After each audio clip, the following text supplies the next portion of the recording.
Good morning, everyone. I am going to be making the artisan projects that we did for the Dashing Deer hop.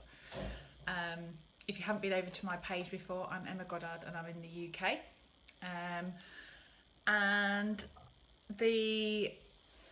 Susan, it must be really late. It must be really late with you. Yeah, you made it live. The Artisan Girls decided to do some live videos for you all, so live classes through September.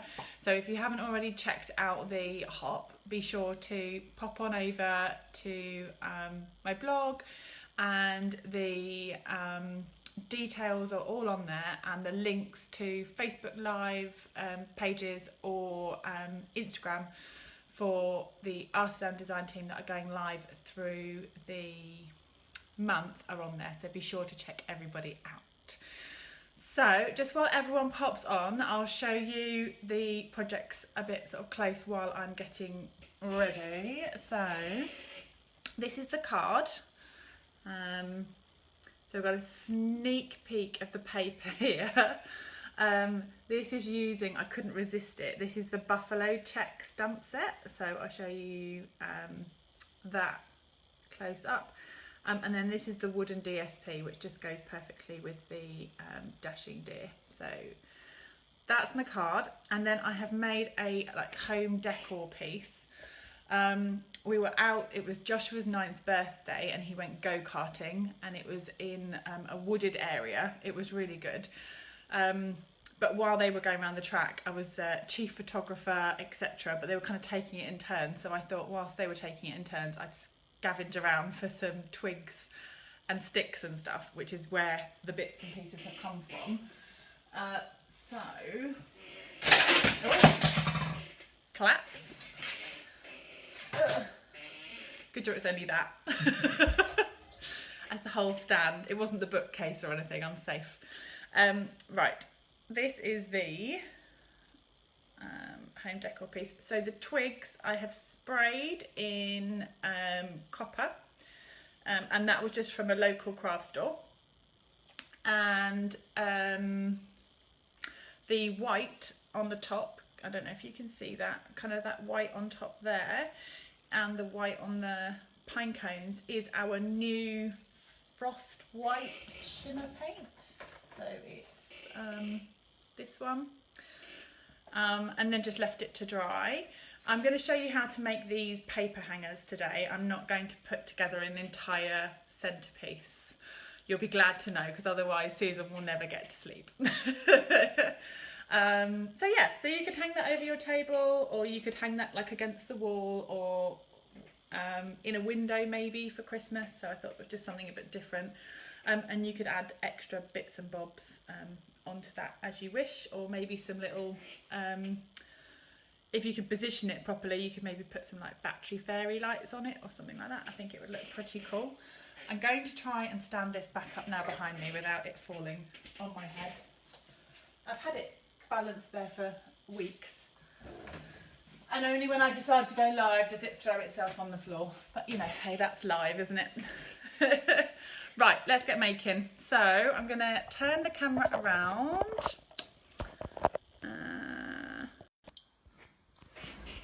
And pop you up here. So, okay. So I thought I'd make the card first. It's just a very simple white base. So I've just scored and folded that at so it's half a sheet of A4 scored as normal. My British accent. See, I love watching you, Susan, because it's like I love hearing all the accents. I was just saying to my husband this morning, I have not a clue what Jenny is saying, but I absolutely love watching her Instagram lives, just kind of guessing the words. It's my new favourite hobby. Right, so this piece here is from, let me just show you the papers. So if you haven't already seen the papers, they are gorgeous. You get loads in the pack. Perfect Christmas greens. reds. So I have chopped this to, let me just turn my mat over, I'm better working in centimetres, 6.5 by 14.8. And then that's just going to get glued on the front. Hello and welcome to everybody joining. Thank you so much. Right, this is just going to pop down the centre section, which looks lovely as is, except you could leave it with the green if you wanted to, but I am going to add the buffalo check on. The buffalo check is a large background stamp, and on my original card I did stamp in black, but the black is slightly trickier to get a really good image. You do have to stamp it with plenty of ink. So for this I thought I would try, I'm not going to use the magnet because then that'll be in the way of the stamp, so I'm just going to freestyle it. That's going to go on there, and I'm using the early espresso because I know this is a new ink pad and it's really juicy. So tips for getting the buffalo straight. I just make sure this is straight on here, which it is, because I can see that down there I've got it lined up with that, and just make sure your piece of card is lined up with your grid lines on here and you should be good. I'm not going to worry about inking the entire background because I'm only doing a skinny bit of card. So plenty of ink, and then we're going to go onto there. And I hope I've hit enough ink now I say that. And then just really let the ink sink into the paper a little bit. Don't be too quick to lift that back up. And hopefully, as she does it live, I have got enough ink. There we go. So that's pretty straight. I'm pretty happy with that. In fact, that is very straight. That's okay. I'm very happy with that. So straight on your platform, straight on here, and you're kind of good to go. Because I know I lined that up to that line there, I could go again, but I'm quite happy with the kind of rough look of it. I think it looks fabricy, like a bit of, yeah, it's fine. I'm happy with that. Then that'll just wipe off, and I will take the worst of that, but I'll worry about that later. Let's pop that to one side. So that's a buffalo check, and then let's bring that in. I'm just going to pop that down the centre. I'm a Tombow fan, but you could use double-sided tape if that's your preference. That's going to go on there. And then just to save a bit of time for the live, you want to cut out a stitched circle in crumb cake, and then I have embossed that in the corrugated card embossing folder. I'm rubbish with names. For anyone who watches me live normally, you'll know I'm like the thingamy-bob, the whatchamacallit, this embossing folder. It's an essential. Love it. So that's going to go on there. And again, just a bit of wet glue. If I'm missing any comments, I'm really sorry. I'm not ignoring you on purpose. I'm kind of peering over the top of the screen. And I will reply to comments once I have finished, I promise.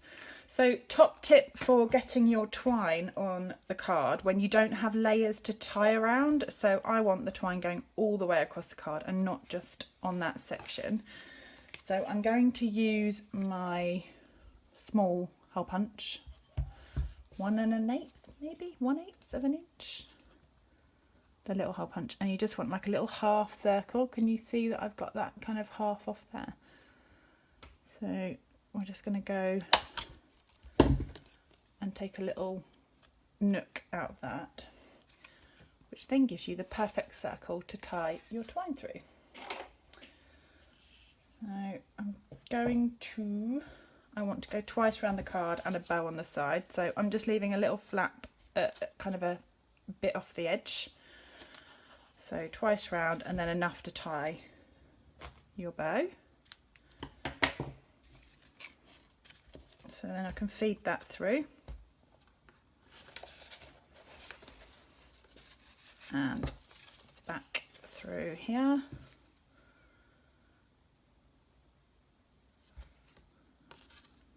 So this is a lovely thing to be doing on a Saturday morning.